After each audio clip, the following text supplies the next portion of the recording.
Bismillahirrahmanirrahim. Rasulillah wa alihi wa sahbihi wa mawalah, wa la hawla wa la quwata illa billah, wa ba'du. Segala puji hanya milik Allah subhanahu wa ta'ala yang telah menciptakan kita, memelihara kita, mengatur kita, memberikan rezeki kepada kita, yang tiada ilah yang hak disembah melainkan Dia semata, yang memiliki nama-nama yang husna dan sifat-sifat yang mulia. Salawat dan salam semoga senantiasa tercurah limpahkan kepada Rasul kita Nabiullah Muhammad sallallahu alaihi wasallam, kepada keluarganya, para sahabat, tabi'in, tabi'ut tabi'in, kepada para ulama ahlu sunnah wal jamaah, dan kepada kita semua yang berusaha mengikuti jejak beliau dengan baik. Mudah-mudahan kita bersama digolongkan oleh Allah subhanahu wa ta'ala termasuk golongan orang-orang yang mengikuti jejak beliau dengan baik. Amin ya rabbal alamin. Kita juga berdoa kepada Allah subhanahu wa ta'ala, mudah-mudahan Allah subhanahu wa ta'ala senantiasa memberikan keikhlasan, keistiqomahan, kesabaran di dalam setiap aktivitas ibadah kita. Semoga Allah mudahkan segala urusan kita. Semoga Allah ampuni segala dosa-dosa kita, dosa kedua orang tua kita, guru-guru kita. Semoga Allah lindungi kita dari segala macam musibah, bala maupun wabak penyakit. Dan mudah-mudahan Allah wafatkan kita dalam keadaan husnul khatimah. Amin ya rabbal alamin. Ikhwatal iman rahimani wa rahimakumullah, para bapak, ibu, ikhwan, akhwat, jamaah kajian Masjid Al-Jariyat Al-Thalath Surabaya, yang semoga senantiasa dirahmati, diberkahi, dan diberikan taufik oleh Allah subhanahu wa ta'ala. Alhamdulillah, kita bersyukur kepada Allah subhanahu wa ta'ala, malam hari ini kita dipertemukan kembali dalam ta'lim, belajar tafsir As-Sa'di, sebuah kitab yang disusun oleh Syekh Abdurrahman Ibnu Nasir As-Sa'di rahimahullah. Semoga Allah subhanahu wa ta'ala merahmati beliau dan melapangkan kubur beliau. Amin ya rabbal alamin. Iwatal iman rahimani wa rahimakumullah. Pada pertemuan sebelumnya, insyaallah kita masih dalam pembahasan akhir dari surah Al-Insyiqaq. Pembahasan akhir dari surah Al-Insyiqaq. Taib. Barakallahu fikum. Pada pertemuan sebelumnya kita membahas ayat yang ke-16 sampai dengan ayat yang ke-24 dari surah Al-Insyiqaq. Dan kebetulan kemarin ya azan Isya kita belum menyelesaikan ayat yang ke-25. Barakallahu fikum. Iwatal iman rahimani wa rahimakumullah.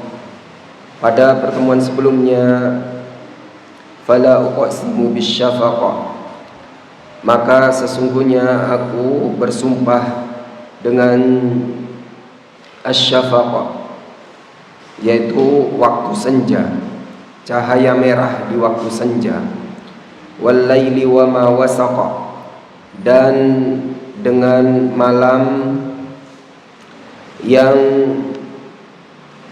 apa saja diselubunginya, wal qamari idza tasaqa, dan demi bulan yang menjadi purnama, latar kabunna tabaqan an tabaqa, sesungguhnya kamu melalui tingkat demi tingkat dalam kehidupan, atau fase demi fase di dalam kehidupan.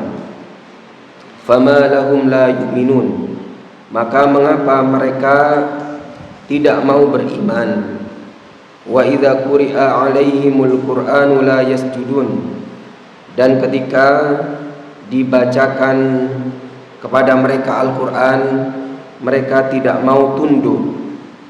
Balil ladzina kafaru yukadzibun, bahkan orang-orang kafir mendustakan. Wallahu a'lamu bima yu'un, padahal Allah Subhanahu wa taala Maha mengetahui atas apa yang mereka sembunyikan. Fabasyirhum bi'adzabin alim, maka berilah kabar gembira terhadap mereka itu dengan azab yang pedih. Illal ladzina amanu wa 'amilus solihati lahum ajrun ghairu mamnun. Baik, ayat yang ke-25 yakni berbunyi illal ladzina amanu wa 'amilus solihati lahum ajrun ghairu mamnun. Taib, barakallahu fikum, yang artinya kecuali orang-orang yang beriman dan beramal salih, maka bagi mereka itu balasan pahala yang tidak ada putus-putusnya. Barakallahu fikum. Ayat yang ke-25 ini, wa minan nasi fariqun hadahumullah, di antara manusia itu ada golongan yang Allah Subhanahu wa taala beri petunjuk. Wa qabilu ma ja'atuhum bihir rusul, dan mereka menerima apa yang dibawa oleh para rasul. Fa'amanu wa 'amilus solihat, mereka beriman dan beramal salih. Fahaula'i lahum ajrun ghairu mamnun, maka mereka ini disediakan bagi mereka pahala yang tiada putus-putusnya. Ay ghairu maqtu', pahalanya tidak terputus. Bal huwa ajrun daimun mimma la 'ainun ra'at, bahkan pahalanya abadi, terus menerus, yaitu mata belum pernah melihatnya, wala udhunun sami'at, telinga belum pernah mendengarnya, wala khatara ala qalbi basharin, dan tidak pernah terbetik atau terlintas dalam benak hati seorang pun, yaitu surga Allah Subhanahu wa taala. Balasan yang tiada terputus itu adalah surga Allah Subhanahu wa taala. Sebaik-baiknya balasan, senikmat-nikmatnya balasan bagi orang yang beriman, yang mana kita belum pernah melihatnya. Seindah apa surga itu, dan kita belum pernah mendengarnya hakikat dari surga itu yang sebenarnya, dan belum pernah terbetik dalam hati kita seperti apa hakikat sebenarnya. Kita hanya dikabarkan oleh Allah dan Rasulnya lewat Al-Quran, lewat As-Sunnah, hanya sebagian kecil saja tentang keindahan surga. Namun hakikat sebenarnya kita tidak mengetahuinya. Mudah-mudahan kita semua ikhwatal iman diberikan kemudahan oleh Allah Subhanahu wa taala untuk mendapatkan dan masuk ke dalam surganya. Amin ya rabbal alamin.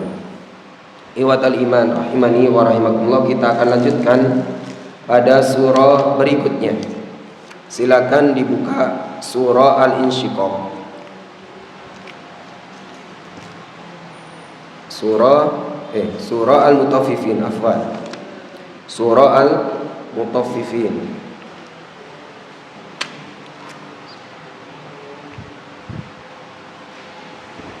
Ini operatornya tidak ada ya? Tidak hadir. Tapi barakallahu fikum. Untuk yang pegang Al-Quran silakan dibuka surah Al-Mutaffifin. Namun kami mohon maaf sebelumnya jika mungkin suara kami tidak maksimal ya. Jadi nanti mentalkin tidak perlu dari ayat pertama sampai terakhir. Kita bagi malam hari ini insyaallah hanya 6 ayat saja. Ayat 1 sampai dengan ayat 6 saja. Saya talkin dan mohon maaf mungkin ya suara tidak terdengar jelas ya. Silakan dibuka dan saya talkin panjenengan ikuti. A'udzu billahi minasy syaithanir rajim.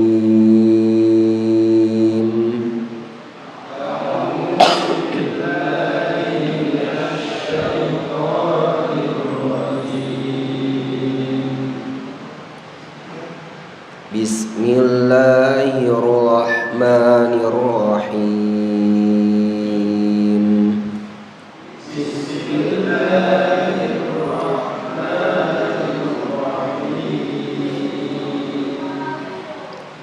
Wailul lil mutaffifin.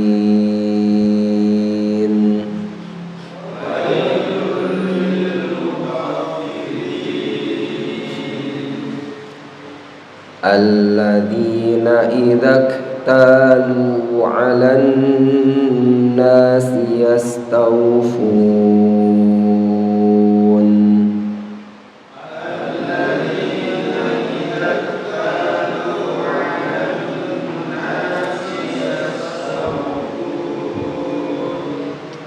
Wa idza kaluhum aw wazanuhum yukhsirun.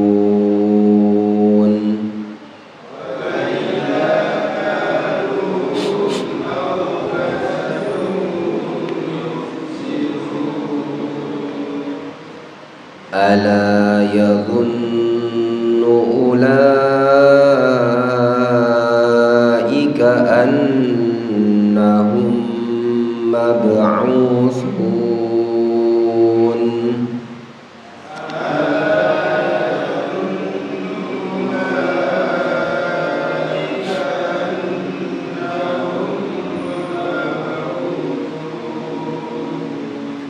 Liyaumin 'adzim.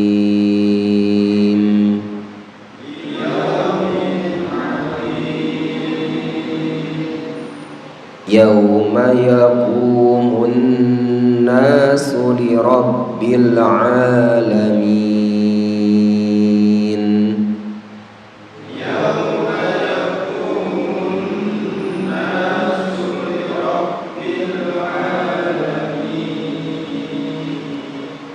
Barakallahu fikum. Sampai situ dulu. Silakan dibaca terjemahannya ayat 1 sampai dengan ayat yang ke-6.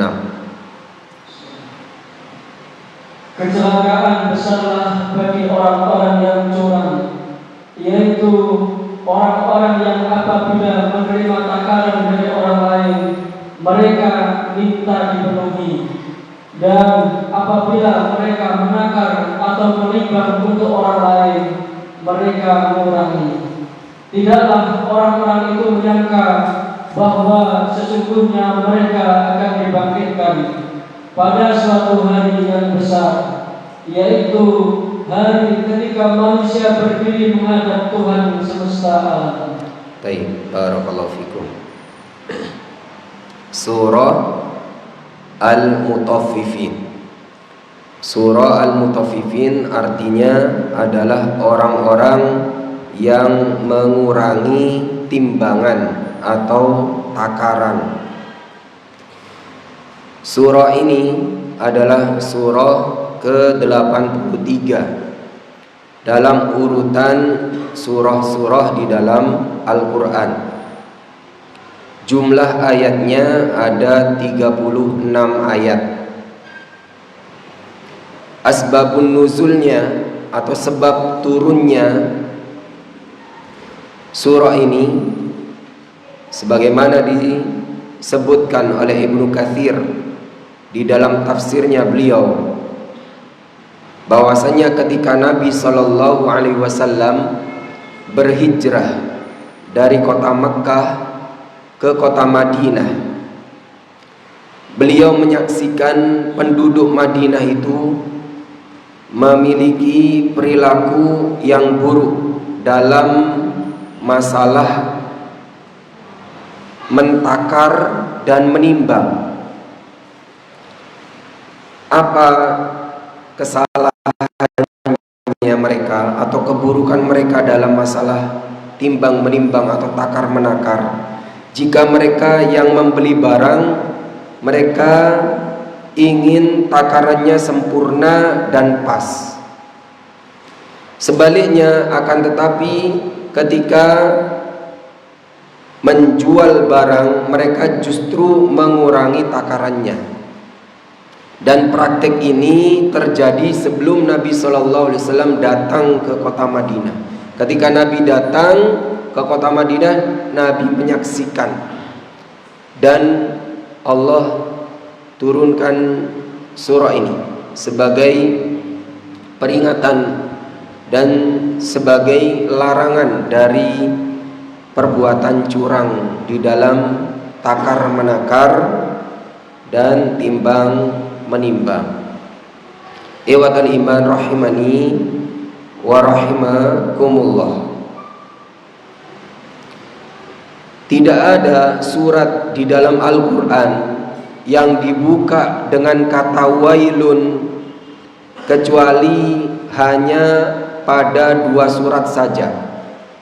Dari 114 surat di dalam Al-Quran yang diawali dengan kata wailun, celaka atau kebinasaan, itu hanya terjadi atau hanya ada pada 2 surat saja. Surat apa saja itu?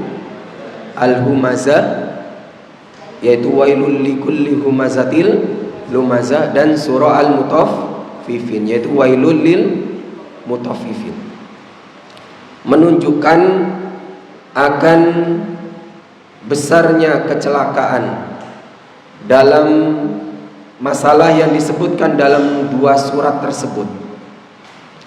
Mengapa celaka? Mengapa binasa? Karena dalam 2 surat tersebut isinya tentang hak orang lain, tentang hak manusia. Ketika kita mengambil hak orang lain, mengambil hak manusia, ini adalah suatu kecelakaan yang besar. Tidak boleh dianggap remeh. Wailul likulli humazatil lumazah, surah Al-Humazah itu adalah kaitannya dengan harga diri orang lain atau kehormatan orang lain. Celaka bagi orang yang, yaitu humazatil lumazah, pengumpat dan pencela. Sedangkan pada surah Al-Mutaffifin itu berkaitan dengan hak harta orang lain. Wailul lil mutaffifin, celaka bagi orang yang mengurangi takaran barang atau benda orang lain. Sama-sama berkaitan dengan haknya orang lain. Jadi dari sini disimpulkan bahwasanya ketika kita mengambil haknya orang lain, ini adalah suatu perkara yang besar, bukan perkara yang kecil. Tidak boleh diremehkan. Oleh karenanya Rasul kita Nabiullah Muhammad sallallahu alaihi wasallam pernah bersabda di dalam hadis riwayat Muslim, inna dima'akum wa amwalakum haramun alaikum, sesungguhnya darah-darah kalian dan harta kalian menjadi haram atas sesama kalian. Maksudnya apa? Kita tidak boleh membunuh saudara kita. Kita tidak boleh mengambil harta yaitu saudara kita. Begitu juga masuk di dalamnya kehormatan saudara kita. Iwatal iman rahimani wa rahimakumullah. Berdosa kepada Allah Subhanahu wa taala adalah perkara yang besar, dan tidak kalah besarnya juga ketika kita punya salah terhadap saudara kita. Kalau kita berdosa kepada Allah Subhanahu wa taala, kita istighfar, bertaubat, mohon ampun kepada Allah, dan Allah Subhanahu wa taala punya sifat pemaaf, punya sifat ghafur, afu, ghaffar. Dan Allah Subhanahu wa taala selama kita bertobat, Allah pasti akan memaafkan, pasti akan mengampuni. Namun masalahnya jika kita punya salah terhadap saudara kita sesama manusia, maka manusia itu tidak sama dengan Allah. Manusia hanyalah makhluk yang terkadang memaafkan, terkadang tidak mau memaafkan, yang terkadang mengampuni, terkadang tidak mau mengampuni. Oleh karenanya, ketika kita punya salah atau mengambil hak orang lain, itu dianggap perkara yang besar oleh agama Islam ini, oleh Allah dan Rasulnya, dan juga oleh para ulama dijelaskan bahwasannya ketika kita punya salah terhadap saudara kita atau manusia, itu dianggap adalah perkara yang lebih besar daripada berdosa kepada Allah. Kenapa? Karena kalau berdosa kepada Allah, Allah Subhanahu wa taala ketika kita bertobat, Allah akan pasti memaafkan dan mengampuni. Namun ketika kita berdosa terhadap manusia, belum tentu. Oleh karenanya Sufyan Ats-Tsauri di dalam kitab Tanbihul Ghafilin disebutkan ucapan beliau, li antalqallaha ta'ala bisab'ina dhanban fima bainaka wa bainahu ahwanu 'alaika min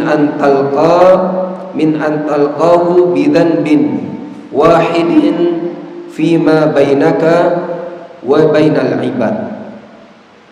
Ketika kamu menghadap Allah membawa 70 dosa,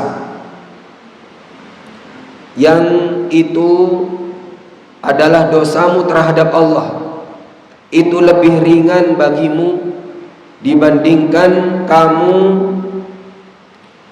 menghadap Allah dalam keadaan kamu punya dosa terhadap sesama kamu, meskipun itu cuma satu dosa. Iwatal iman rahimani wa rahimakumullah. Sehingga agama Islam sangat memperhatikan masalah hubungan antara sesama, dan ancaman keras bagi kita, peringatan keras untuk tidak, yaitu mengambil hak orang lain atau melakukan kesalahan dengan orang lain atau saudara kita. Iwatal iman rahimani wa rahimakumullah. Lanjut kita masuk ke tafsir ya. Wailun kalimatu adzabin wa iqabin. Wail. Jadi ayat ini dimulai dengan kata wailun. Apa wailun itu? Wailun itu adalah kalimatu adzabin wa iqabin, sebuah kata yang menunjukkan siksaan atau hukuman. Meskipun dalam masalah tafsir wailun ini ada perbedaan pendapat ahli tafsir. Ada dua pendapat. Pendapat yang pertama yang mengatakan wailun itu adalah nama sebuah lembah di neraka Jahannam. Jadi di neraka Jahannam itu ada sebuah lembah namanya Wail. Dan pendapat yang kedua adalah kecelakaan atau kebinasaan. Baik itu pendapat pertama maupun pendapat yang kedua, sama-sama ya celaan, sama-sama keburukan, sama-sama suatu yang merugikan. Kita tidak mau masuk ke dalam lembah api neraka jahanam, dan kita juga tidak mau celaka. Intinya wail itu adalah satu yang buruk, satu yang celaka, satu yang binasa. Bagi siapa? Lil mutaffifin, bagi orang-orang yang mengurangi timbangan atau takaran. Wa fassarallahu al-mutaffifina bi annahum, Allah Subhanahu wa taala menjelaskan siapa itu al-mutaffifin. Allah Subhanahu wa taala jelaskan pada ayat selanjutnya, alladzina idza talu 'alan nasi, yaitu orang-orang yang ketika mereka itu menerima takaran dari orang lain, ay akhadhu minhum wafa'an lahum amma qablahum yastawfunahu kamilan min ghairi naqsin. Mereka mengambil dari orang lain itu takarannya dengan secara sempurna dan pas, tanpa kurang sedikit pun. Ketika kita membeli sesuatu dari orang lain, kita mintanya pas, sempurna. Umpamanya kita pengen beli apel terhadap seseorang 1 kilo, kita mintanya pas 1 kilo. Masalah enggak? Tidak masalah, gak apa-apa. Memang kalau beli 1 kilo harus ditakar 1 kilo, ini tidak masalah. Cuma masalahnya berikutnya ini, ya, apa berikutnya? Wa idza kaluhum aw wazanuhum yukhsirun. Sebaliknya, ketika mereka menakar untuk orang lain atau menimbang untuk orang lain, mereka mengurangi. Ai idza a'tun nasa haqqahum alladzi lahum 'alaihim bikainin aw waznin yukhsirun. Ketika mereka memberikan hak orang lain, yang mana orang lain itu membeli dari dia menakar dan menimbang dengan cara mengurangi. Ayyang usunahum dzalika imma bimikyalin wa mizanin naqisin.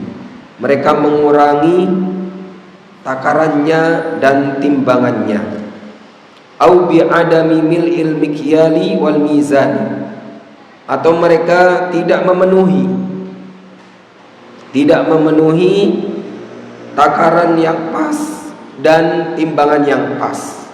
Au nahwi dzalika fahada saraqatun li amwalin nas, dan yang semisal dengan itu, dan ini termasuk saraqah, yaitu pencurian, bentuk pencurian terhadap amwalnya manusia, hartanya manusia. Wa adamu insafin lahum minhum, dan tidak adil terhadap orang lain. Iwatal iman rahimani wa rahimakumullah. Kalau kita membeli dari orang lain, kita minta pas, tidak masalah, silakan. Cuma harusnya ketika kita menakar untuk orang lain, ada orang lain beli ke kita, harusnya juga kita takar dan timbang dengan pas. Karena kalau tidak, berarti kita tidak adil. Dan ini namanya tatfif. Pelakunya al-mutaffifin. Tatfif itu pengurangan timbangan, pengurangan takaran. Pelakunya adalah al-mutaffifin. Barakallahu fikum. Jangan sampai kita yaitu mau menang sendiri. Ya, mau enaknya sendiri. Ya, ketika untuk diri kita mintanya pas, kita mintanya sempurna. Tapi ketika untuk orang lain kita mengurangi. Ini namanya mau enaknya sendiri. Ya. Wa idza kana hadza wa'idan 'ala alladziina yabkhasuna an-nasa bil mikyali wal mizani falladhi ya'khudhu amwalahum qahran aw saraqatan aula bihadzal wa'idi minal mutaffifin. Ketika kita tahu dalam ayat ini ada peringatan yang keras bagi orang yang curang di dalam menakar dan menimbang, maka bagaimana dengan orang yang dia itu mencuri secara paksa? Itu lebih keras dan lebih besar ya ancamannya. At-tatfif itu curang. Namanya curang itu bahasa mudahnya ngentit, ya, yaitu nyuri secara sembunyi-sembunyi, yaitu dia itu ambil haknya orang lain tanpa sepengetahuan. Bagaimana dengan orang yang mencuri? Maka orang yang mencuri itu lebih besar daripada yaitu orang yang curang. Ya, orang yang mencuri secara terang-terangan, membegal, ya, merampok, merompak, itu lebih besar. Kenapa? Curang saja di dalam Islam itu dilarang, apalagi yang di atasnya ya lebih besar dari itu. Wadallat al-ayatul karimatu ala anna al-insana kama ya'khudhu minan nasi alladhi lahu yajibu alaihi an yu'tiyahum kullama lahum minal amwali wal muamalati bal yadkhulu fi umumi hadzal hujaji wal maqalati fa innahu kama annal mutanadhiraini qad jarat al-'adatu anna kulla wahidin minhuma yahrusu ala ma lahu minal hujaji. Ayat ini, ayat yang mulia ini menunjukkan kepada kita bahwasannya kita wajib memenuhi timbangan atau takaran orang lain, menyempurnakan takaran atau timbangan orang lain. Maka begitu juga ayat ini memiliki keumuman.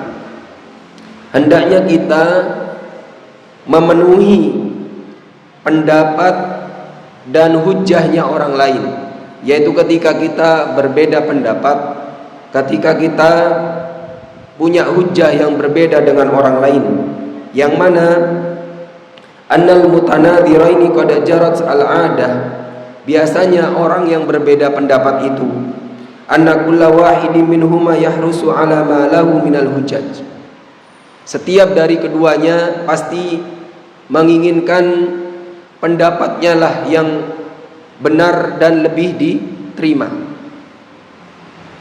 Biasanya orang kalau beda pendapat itu biasanya saya yang benar dan kamu yang salah, saya yang lebih benar dan kamu yang salah, saya yang menang kamu yang kalah, dan seterusnya. Fayajibu alaihi aidan an yubayyina ma li khasmihi minal hujjati allati la ya'lamuha. Maka yang benar adalah hendaknya ketika kita berbeda pendapat, kita juga menjelaskan pendapat yang berbeda dengan kita. Kita jelaskan pendapat yang berbeda dengan kita dulu. Wa an yanzura fi adillati khasmihi kama yanzuru fi adillatin huwa. Kita perhatikan dalilnya orang yang berbeda pendapat dengan kita. Kita perhatikan hujahnya dan dalilnya seperti apa. Wa fi hadzal mawdi'i yu'rafu insaful insani min ta'assubihi wa i'tisafihi. Dari perbedaan pendapat ini akan diketahui seorang yang insaf, seorang yang adil, dan seorang yang tidak insaf, yaitu seorang yang fanatik terhadap pendapatnya. Wa tawadu'ihi min kibrihi, dan akan kelihatan orang yang tawadhu, rendah hati, dan orang yang sombong. Wa aqlihi min safahihi, dan akan ketahuan orang yang pandai atau cerdas dengan orang yang bodoh. Nas'alullah at-taufiqa likulli khair. Kita memohon kepada Allah at-taufiq, bimbingan Allah terhadap segala kebaikan. Jadi wa talima rahimani wa rahimakumullah, kata penulis, at-tatfif atau kecurangan ini bisa berlaku umum, bukan hanya dalam masalah timbangan atau takaran makanan. Bisa juga berlaku pada perbedaan pendapat. Sebagai contoh, ketika kita berbeda pendapat dengan orang lain, maka kita tidak boleh semaunya sendiri atau seenaknya sendiri, mau menang sendiri. Ini namanya tidak insaf, tidak adil. Yang benar bagaimana? Yang benar kita sampaikan pendapat kita dengan dalil, dan kita dengar juga pendapat orang lain, ada dalilnya tidak.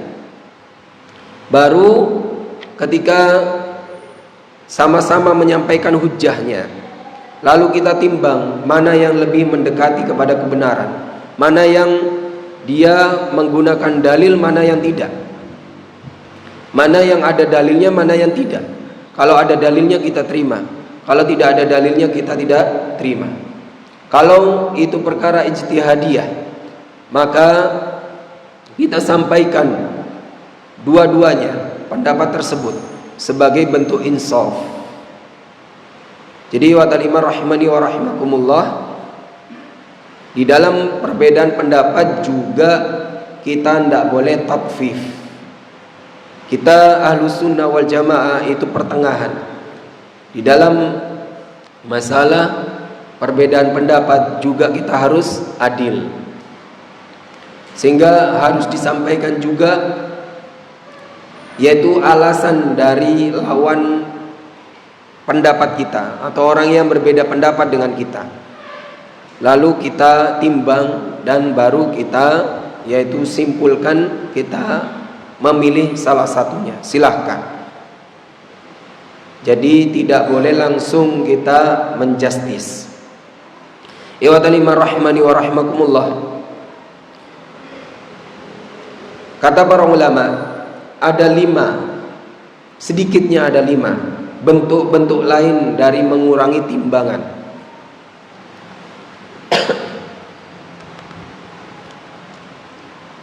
Menurut para ulama, sedikitnya ada 5 yang masuk dalam bentuk-bentuk lain dalam masalah tatfif atau curang, mengurangi timbangan. Yang pertama adalah dalam hal menilai orang lain. Jadi tatfif, curang itu bukan hanya berlaku pada timbangan atau takaran makanan. Sekali lagi, berlaku umum. Apa saja yang itu ada tatfif, yaitu kecurangan, dan yaitu ada ketidakadilan, rugi untuk orang lain dan untung untuk diri kita, itu namanya tatfif. Yang pertama adalah menilai orang lain. Bagaimana praktiknya? Hanya menyebutkan keburukan orang lain saja tanpa menyebutkan kebaikannya. Sebaliknya, ketika menyebutkan diri kita sendiri, kita hanya menyebutkan kebaikan diri kita saja tanpa menyebutkan keburukan kita. Harusnya bagaimana? Ketika menilai orang lain, kita sebutkan yaitu keburukannya kalau memang diperlukan. Kalau memang diperlukan, dibutuhkan. Kalau tidak, ya tidak perlu. Dan kita sampaikan kebaikan-kebaikannya. Keburukan orang lain ketika tidak diperlukan, tidak perlu disebutkan. Tapi kalau diri kita, terhadap diri kita, menilai diri kita, yang benar adalah kita sebutkan keburukan-keburukan kita. Maksudnya ketika diperlukan kita untuk introspeksi diri, kita nilai diri kita, keburukan-keburukannya. Kita ya Juga lihat kebaikannya, tapi tidak sebagai untuk membanggakan diri, tapi untuk bisa ditingkatkan. Yang kedua, masuk dalam at-tatfif atau curang adalah menuntut dan tidak mau dituntut. Selalu menuntut haknya, namun tidak sebaliknya. Kepada orang lain menuntut, ya harus begini, harus begini, harus begini. Namun ketika orang lain menuntut kita, kita tidak mau. Jadi pintarnya nuntut saja. Ini masuk dalam kategori tatfif. Kemudian yang ketiga, permasalahan keluarga. Dalam permasalahan keluarga juga ada tatfif. Contoh seorang suami minta kepada istrinya untuk solihah. Kamu harus solihah, kamu harus taat, kamu harus baik, kamu harus pintar, kamu harus rajin sholat, kamu harus pintar ngaji, harus hafal Quran dan seterusnya. Tapi dirinya sendiri sebagai suami tidak memenuhi kriteria tersebut, tidak mau memperbaiki dirinya. Ini namanya tatfif juga. Ya. Jadi tatfif itu bisa berlaku di mana saja. Kemudian yang keempat, rakyat dan pemimpin. Rakyat selalu menuntut haknya dipenuhi oleh pemimpin. Ya. Saya minta harta, saya minta rumah, saya minta keadilan, saya minta kedisiplinan, keadilan dan seterusnya. Namun haknya pemimpin tidak dipenuhi oleh rakyat. Rakyatnya buang sampah sembarangan, lampu merah diterobos, ya, melakukan banyak pelanggaran-pelanggaran. Rakyatnya menuntut pemimpinnya tidak melanggar, tapi rakyatnya sendiri banyak melanggar. Ini namanya tatfif juga. Kemudian yang kelima adalah kewajiban pekerja. Kewajiban pekerja. Jadi ini berlaku juga pada semua pekerjaan. Contohnya bagaimana datang terlambat dan pulang lebih awal. Kalau datang terlambat, tapi kalau pulang minta lebih awal. Ini namanya tatfif juga, curang. Ya. Tapi kalau dia yang jadi pemimpin, minta pekerjanya harus datang lebih awal dan pulang lebih akhir. Tapi dirinya sendiri datangnya akhir, pulangnya awal. Ini namanya tatfif juga. Dan ini berlaku pada tadi 5 yang saya sebutkan tadi dan cabang-cabangnya. Ya, jadi dalam menilai orang lain, dalam masalah menuntut dan tidak mau dituntut. Kemudian yang ketiga dalam permasalahan keluarga. Kemudian yang keempat rakyat dan pemimpin. Dan yang kelima kewajiban pekerja. Ini dan bawahan-bawahannya atau terusan-terusannya. Ini sama ketika ada yang namanya at-tatfif. Ya. Jadi at-tatfif sekali lagi bukan hanya berlaku pada takaran atau timbangan barang atau makanan atau minuman saja, tapi at-tatfif berlaku umum. Karena ya ayat ini ditafsirkan oleh para ulama yang menjadi tolak ukurnya adalah kecurangan, yaitu mendolimi orang lain dan haknya sendiri pengen dipenuhi. Ikhwatal iman rahimani wa rahimakumullah. Perbuatan tatfif ini jangan dianggap remeh. Dulu umat-umat terdahulu sebelum Nabi Muhammad SAW itu dibinasakan gara-gara merebaknya tatfif, kecurangan. Contoh realnya adalah umatnya Nabi Syuaib, yaitu kaum Madian, yang Allah abadikan di dalam Quran surah Hud ayat 84. Quran surah Hud ayat 84. Wa ila madyana akhahum Syuaiba qala ya qaumi ibudullaha ma lakum min ilahin ghairuh wa la tanqusul mikyala wal mizana inni arakum bi khair wa inni akhafu alaikum adzaba yaumin muhit. Dan Allah utus kepada kaum Madian Syuaib, Nabi Syuaib. Nabi Syuaib mengatakan, wahai kaumku, sembahlah Allah Subhanahu wa taala satu-satunya yang tidak ada sesembahan kecuali Dia, dan janganlah kamu mengurangi al-mikyal, takaran, wal mizan, dan timbangan. Inni arakum bi khair, sesungguhnya aku melihat kalian itu sudah baik-baik saja, keadaannya sudah makmur. Wa inni akhafu alaikum adzaba yaumin muhit, dan saya khawatir dengan perbuatan kalian ini sekarang kalian akan ditimpa dengan azab yang membinasakan. Jadi makmur dan tidak makmurnya negeri bisa dilihat dari adanya tatfif atau tidak, adanya kecurangan atau tidak. Hal tersebut sangat berpengaruh. Baik, barakallahu fikum. Mungkin itu saja dulu yang bisa disampaikan. Jika ada pertanyaan, monggo setelah adzan. Barakallahu fikum. Baik, barakallahu fikum. Silakan, mungkin ada pertanyaan sebelum ditutup. Waalaikumsalam. Pertanyaan pertama, Ustaz, ada hubungannya dengan surat Al-Insyikah yang terakhir dari Ustaz, menjelaskan tentang pahala yang tidak terputus-putus. Pahala tak? Apakah ada penafsiran pahala yang terputus itu termasuk amal jariah?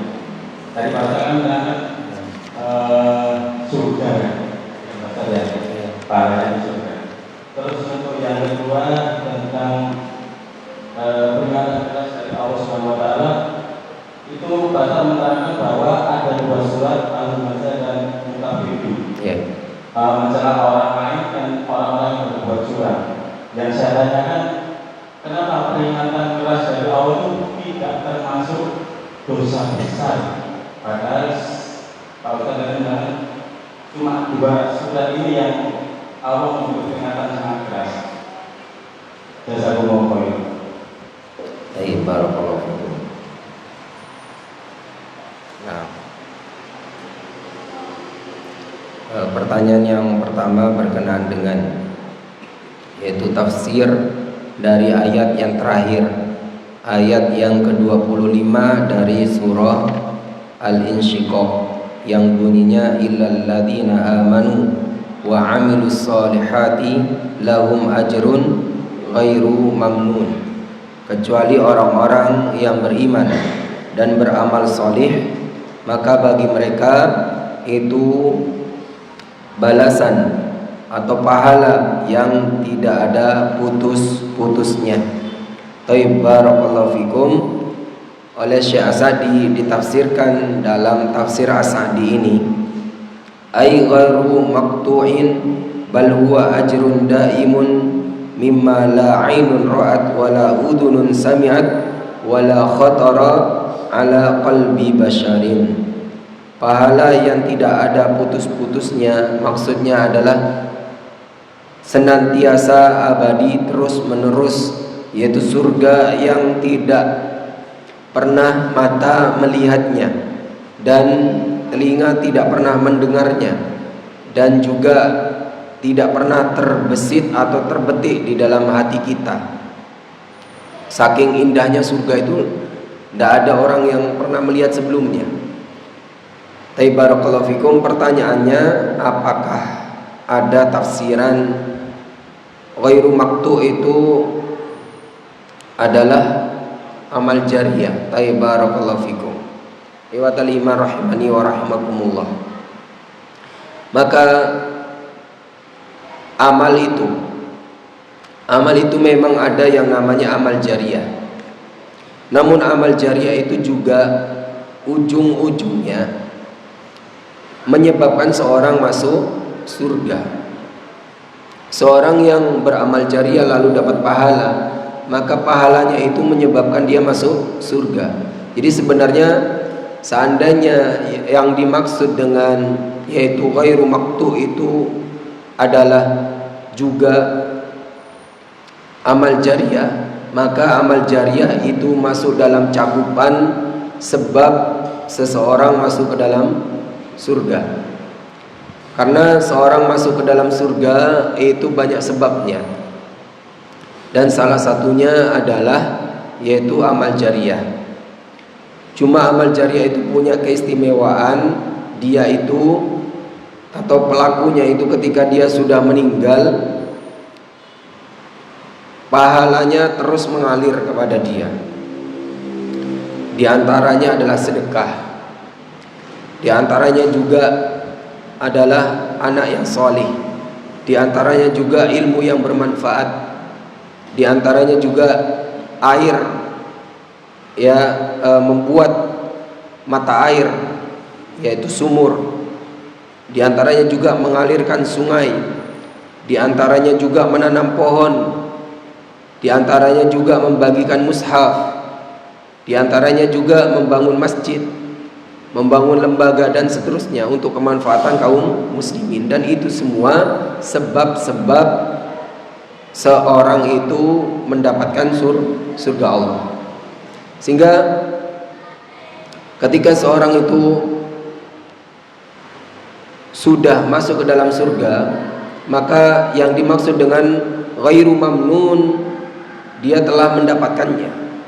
Baik itu yang amal jariyahnya sedikit maupun amal jariyahnya banyak, atau yang mungkin tidak punya amal jariyah sekalipun, kalau sudah masuk ke dalam surga maka dia ghairu mamnun. Dia balasannya itu tidak terputus, senantiasa diberikan, senantiasa disampaikan kepadanya. Jadi ghairu mamnun itu kata Syekh Sa'di adalah surga yang tidak ada mata pernah melihatnya, telinga tidak pernah mendengarnya, dan hati tidak pernah terbetik atau terbesit di dalam hatinya tentang surga tersebut. Iya Pak. Selanjutnya, yang kedua apa tadi? Lupa saya. Peringatan keras berkenaan dengan wailun. Tadi dijelaskan bahwasannya dari surat-surat di dalam Al-Quran yang banyak itu, yang dimulai dengan kata wailun hanya pada 2 surat, yaitu surah Al-Humazah dan surah Al-Mutaffifin.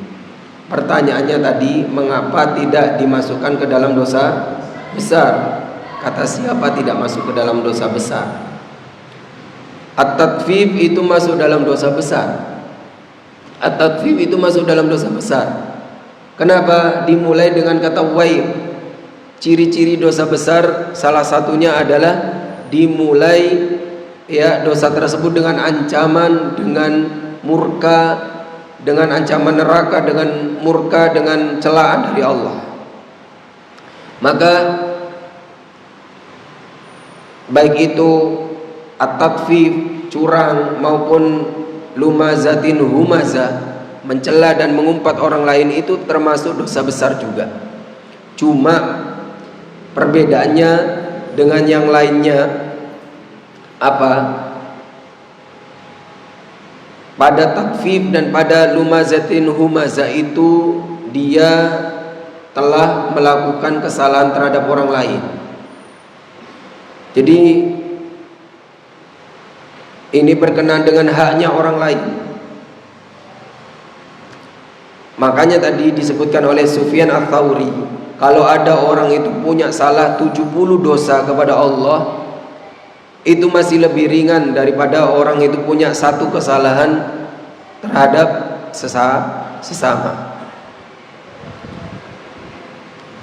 Ini menunjukkan bahwasanya ini bukan perkara yang kecil.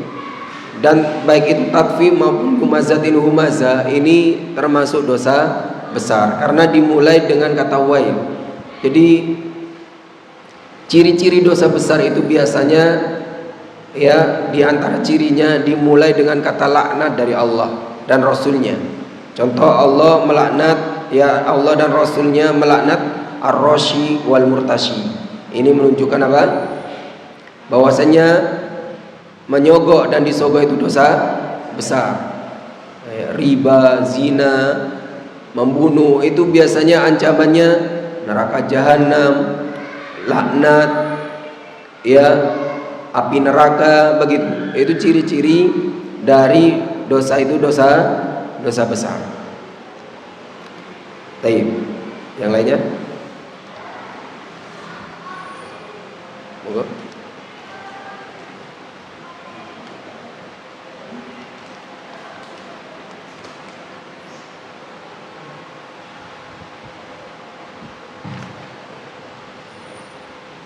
Assalamualaikum warahmatullahi wabarakatuh. Waalaikumsalam warahmatullahi wabarakatuh. Terkait kecurangan, apakah seorang ayah yang sangat menginginkan anaknya untuk jadi pintar hafal Quran, sedangkan orang tua itu masih bodoh, mau menghafal sulit, mau melakukan puasa juga berat, apakah ini termasuk dalam hal kecurangan? Baik, barakallahu fikum. Ini pertanyaannya bagus. Ada seorang bapak atau ayah menuntut anaknya hafal Al-Quran dan seterusnya, sementara ayahnya tidak punya kemampuan atau kurang dalam masalah itu. Apa ini termasuk dalam at-tatfif? Baik, barakallahu fikum. Dilihat dulu masalahnya, karena at-tatfif dalam takaran dan timbangan itu beda dengan at-tatfif dalam perkara 5 yang saya sebutkan tadi. Kalau at-tatfif dalam perkara timbangan dan takaran, umpamanya buah, makanan, itu bisa dilihat. Kalau sekilo, yang kanan, yang kiri harus sekilo.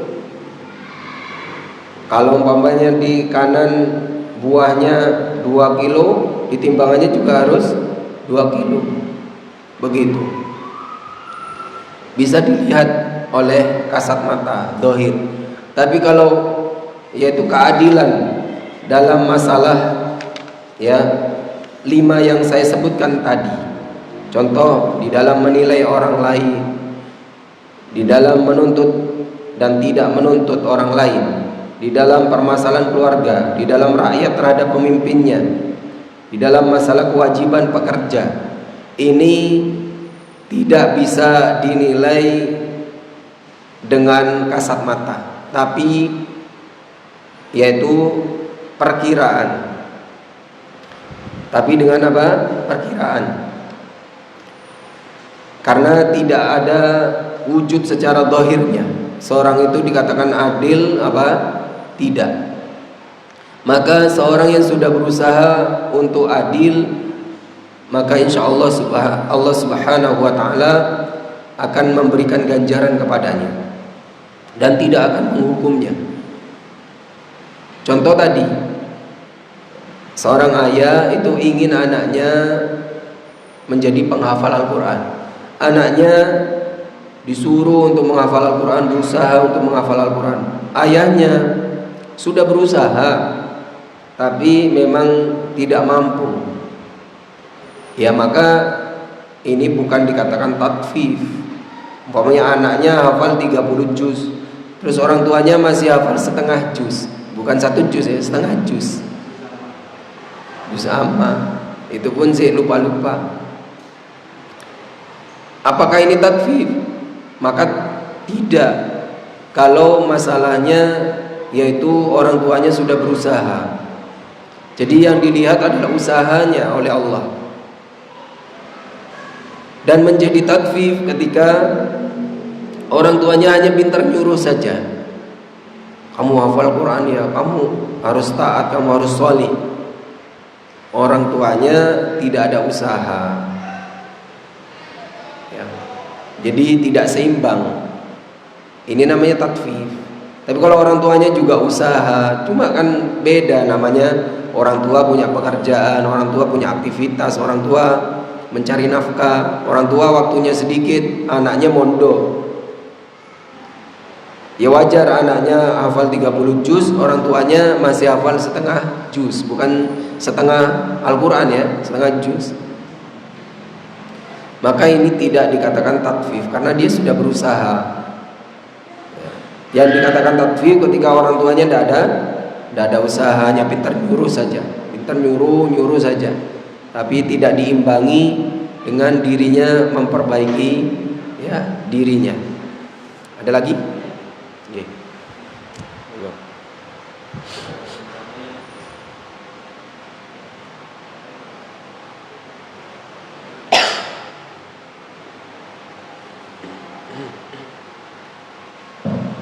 Assalamualaikum warahmatullahi wabarakatuh. Waalaikumsalam warahmatullahi wabarakatuh. Apakah termasuk pengurangi timbangan seperti yang ada di masyarakat kita pada penjual bensin, contoh salah satunya penjual bensin dari mereka menggunakan 1 liter kemudian diecer lebih kurang dari 1 liter. Kemudian yang kedua, masalah juga beredar di masyarakat kita, masalah jual beli itu ada istilah preman, Ustaz. Pada hari lebaran atau stok barang menipis, kemudian harga melambung. Kemudian bisa bawa.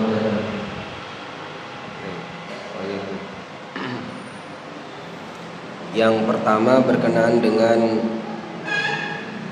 yang terjadi di masyarakat ya, mungkin ya sedikit atau banyak wallahu a'lam, berkenaan dengan mengurangi takaran bensin ya. Ketika dia ngambil dari pom bensin, dia dapat sempurna pas takarannya. Tapi ketika diecer 1 liter, tidak 1 liter, tapi 0,8 mungkin atau 0,9 begitu ya, kurang 0,1 ya. Apakah ini takfif? Iya, kalau disengaja iya. Kalau dia memang sengaja dikurangi, itu namanya takfif. Mau 0,1 mau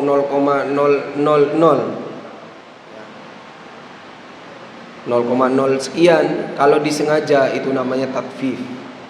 Tapi kalau mohon maaf, umpamanya dia sudah memenuhi 1 liter, dimasukkan ke dalam botol itu 1 liter, tapi katanya saya pernah dengar itu ada pemuaian ya, memuai, namanya bensin itu kadang katanya memuai, terus airnya berkurang ya, dan itu tanpa disengaja, maka ini bukan takfif. Jadi takfif itu memang dia ingin mengurangi, niatnya dia, kosetnya dia itu sudah ingin mengurangi, itu namanya takfif. Jadi berapapun ya yang dikurangi, banyak atau sedikit, kalau itu disengaja itu namanya takfif. Dan itu bukan hanya pada bensin saja. Dan sebenarnya juga praktek di lapangan ya. Umpamanya beras tertulis yaitu 5 kilo, iya kan? Tapi isinya tidak 5 kilo, umpamanya isinya 4,8 atau 4,9. Apakah ini takfif? Iya. Harusnya bagaimana? Kalau 4,9 tulis aja 4,9. Berani ndak? Ndak akan mau ya. Kenapa kok ndak mau? Ya karena memang dia memang curang. Orang curang itu kan memang ngelabuhi orang.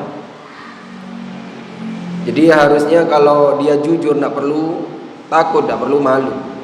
Ya, kalau 4,9 ya tulis 4,9. Kenapa ditulis 5 kilo tapi isinya cuma 4,9 atau 4,8. Kemudian selanjutnya berkenaan dengan apa tadi? Harga melambung ketika yaitu barang sedikit ya, stok barang sedikit ya. Kalau itu berjalan dengan sendirinya atau mengalir begitu saja tanpa adanya namanya monopoli, ada penyimpanan barang, apa namanya, penimbunan barang, maka ini satu yang diperbolehkan, yaitu tinggi harga ketika barang memang benar-benar tidak ada. Karena memang si pemilik barang ini punya hak untuk menjual dengan keinginan dia, dan dia juga butuh.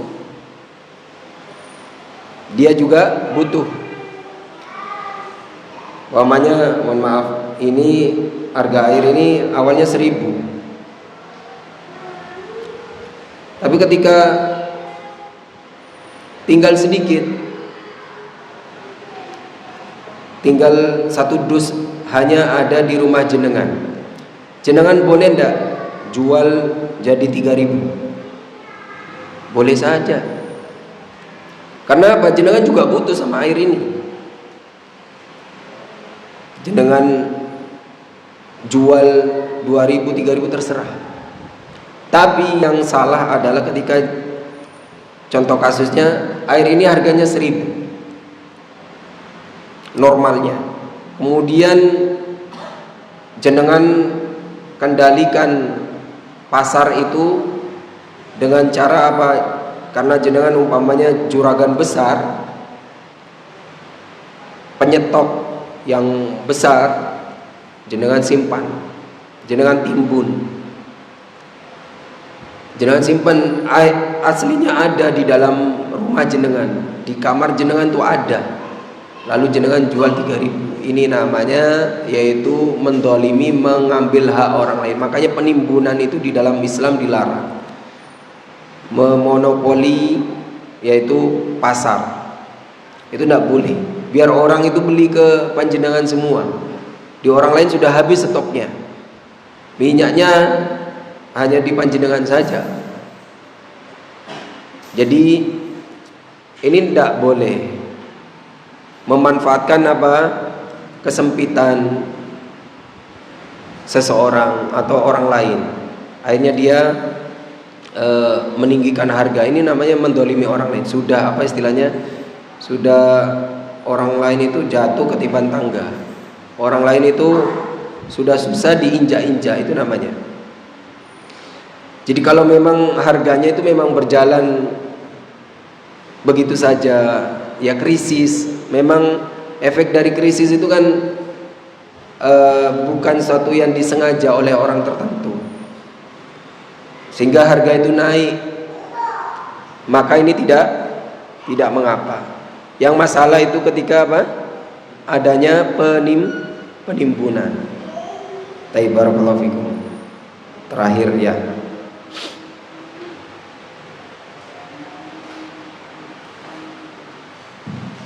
Assalamualaikum. Assalamualaikum. Bagaimana kalau dengan orang yang jualan buah ini, apakah ketika ada tulisannya apa itu 6.000, ketika ini hampiri ternyata yang dengan harga 6.000 itu yang jelek yang di bawah, padahal yang dipajak itu yang bagus, itu hukumnya gimana? Itu bukan tatfif, tapi namanya hulul, penipuan, pengelabuhan, penipuan. Yang dipajang harganya 6.000, jeruk harganya 6.000, setelah disamperin ternyata yang 6.000 itu yang kecil-kecil itu, bukan yang dipajang itu. Yang dipajang gede-gede, orang nyangkanya yang gede-gede itu yang 6.000. Ternyata setelah mampir di situ yang 6.000 itu yang kecil-kecil. Akhirnya karena ndak enak beli, gengsi dong kan gitu kan. Kalau yang punya gengsi, kalau yang ndak gengsi ya sudah pulang aja, nggak usah lanjut belinya. Kan ndak wajib beli itu, kan jenengan belum akad itu. Jadi kalau kita cerdas selaku pembeli saat itu, pulang saja karena kita sedang dikelabui, kan belum akad. Tapi kalau kita ya mengedepankan perasaan ya tadi itu gengsi, sudah nyampe tidak beli, ya akhirnya salah siapa? Salah dua, jenengan salah karena lanjut beli terserah, kan terserah jenengan itu beli tidak beli. Terus juga salah pembeli, penjual, karena penjualnya telah mengelabui. Kadang ada itu tulisan begitu besar, tapi ada keterangan di bawahnya setengah kilo ya, di bawahnya kecil begitu. Itu juga pengelabuhan. Itu namanya gulul. Gulul itu tidak boleh di dalam Islam, menipu. Jadi apa, menipu saja. Atau ghish ya. Man wasyana falaysa minna, kata Rasulullah, siapa saja yang menipu itu bukan golongan dari kami, bukan orang Islam, bukan sifatnya orang Islam ya. Jadi seperti itu. Kalau ada orang menipu seperti itu, kan belum akad, kita sebagai pembeli hendaknya membatalkan. Sebagai penjual apa dosa? Ya dosa. Kalau dia niat loh ya. Tapi kalau memang tidak sengaja, karena Allah yang tahu. Dia itu masang jeruk, nata jeruk itu untuk nipu apa enggak, kan Allah tahu. Ya Allah tahu. Atau bisa jadi ya kita husnudon, memang keliru nata, menempatkan itu karena memang nggak ada tempatnya lagi, ditempatkan posisi jeruknya sama tulisannya, jeruk yang besar sama tulisannya itu kok berdekatan, sehingga orang menyangkanya jeruk yang besar itulah yang 6.000. Jadi kita husnudon dulu. Tapi mau husnudon mau suudon, Allah yang tahu ya. Kita husnudon dulu. Tapi kalau berkali-kali setiap hari ya, dan dijadikan kebiasaan, itu namanya bukan kebetulan, tapi memang ya niat menipu ya. Jadi dilihat, kalau besok penataannya beda, berarti insya Allah dia memang salah, keliru menata. Tapi kalau setiap hari memang begitu natanya, memang sengaja begitu, berarti memang dia sengaja nipu. Wallahu alam. Mungkin itu saja yang bisa dibahas pada kesempatan malam hari ini. Kurang lebihnya kami mohon maaf. Kita tutup dengan kafaratul majlis. Subhanakallahumma wa bihamdika asyhadu an la ilaha illa anta astaghfiruka wa atubu ilaik. Wassalamualaikum warahmatullahi wabarakatuh.